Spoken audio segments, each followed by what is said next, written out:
So they sat down and listened while he told the following tale. I was born in Omaha. Why? That isn't very far from Kansas, cried Dorothy. No, but it's further from here, he said, shaking his head at her sadly. When I grew up, I became a ventriloquist, and at that, I was very well trained by the great master. I can imitate any kind of a bird or beast. Here he mewed, so like a kitten, that Toto pricked up his ears and looked everywhere to see where she was. After a time, continued Oz, I tired of that and became a balloonist. What is that? Asked Dorothy.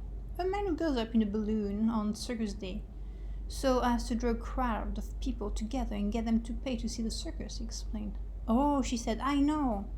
Well, one day I went up in a balloon and the ropes got twisted so that I couldn't come down again. It went way up above the clouds, so far that the current of air struck it and carried it many, many miles away.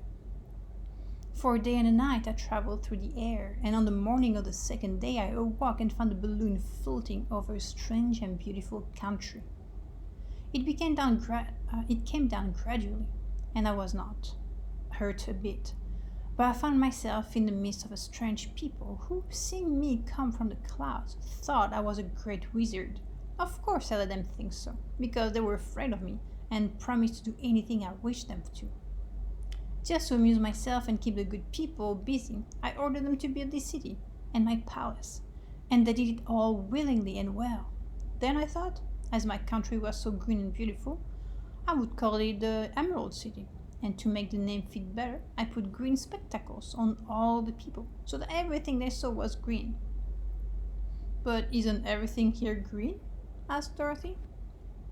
No more than in any other city, replied Oz. But when you wear green spectacles, why, of course everything you see looks green to you. The Emerald City was built a great many years ago, for I was a young man when the balloon brought me here. And I am a very old man now. But my people have worn green glasses on their eyes so long that most of them think it really is an Emerald City.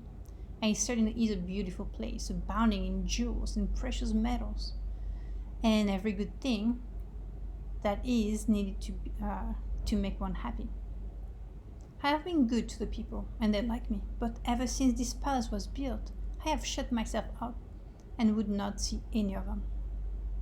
One of my greatest fears was the witches, for while I had no magical powers at all, I soon found out that the witches were really able to do wonderful things. There were 4 of them in this country, and they ruled the people who lived in the north and south and east and west. Fortunately, the witches of the north and south were good, and I knew they would do me no harm, but the witches of the east and west were terribly wicked, and I did not thought I was more powerful than they themselves. They would surely have destroyed me. As it was, I lived in deadly fear of them for many years. So you can imagine how pleased I was when I heard your house had fallen on the wicked witch of the east. When you came to me, I was willing to promise anything if you would only do away with the other witch. But now that you have melted her, I am ashamed to say that I cannot keep my promises. I think you're a very bad man, said Dorothy. Oh no, my dear. I'm really a very good man, but I am a very bad wizard, I must admit. Can't you give me brains? Asked the Scarecrow. You don't need them. You are learning something every day. A baby has brains, but he doesn't know much. Experience is the only thing that brings knowledge, and the longer you are on Earth, the more experience you are sure to get.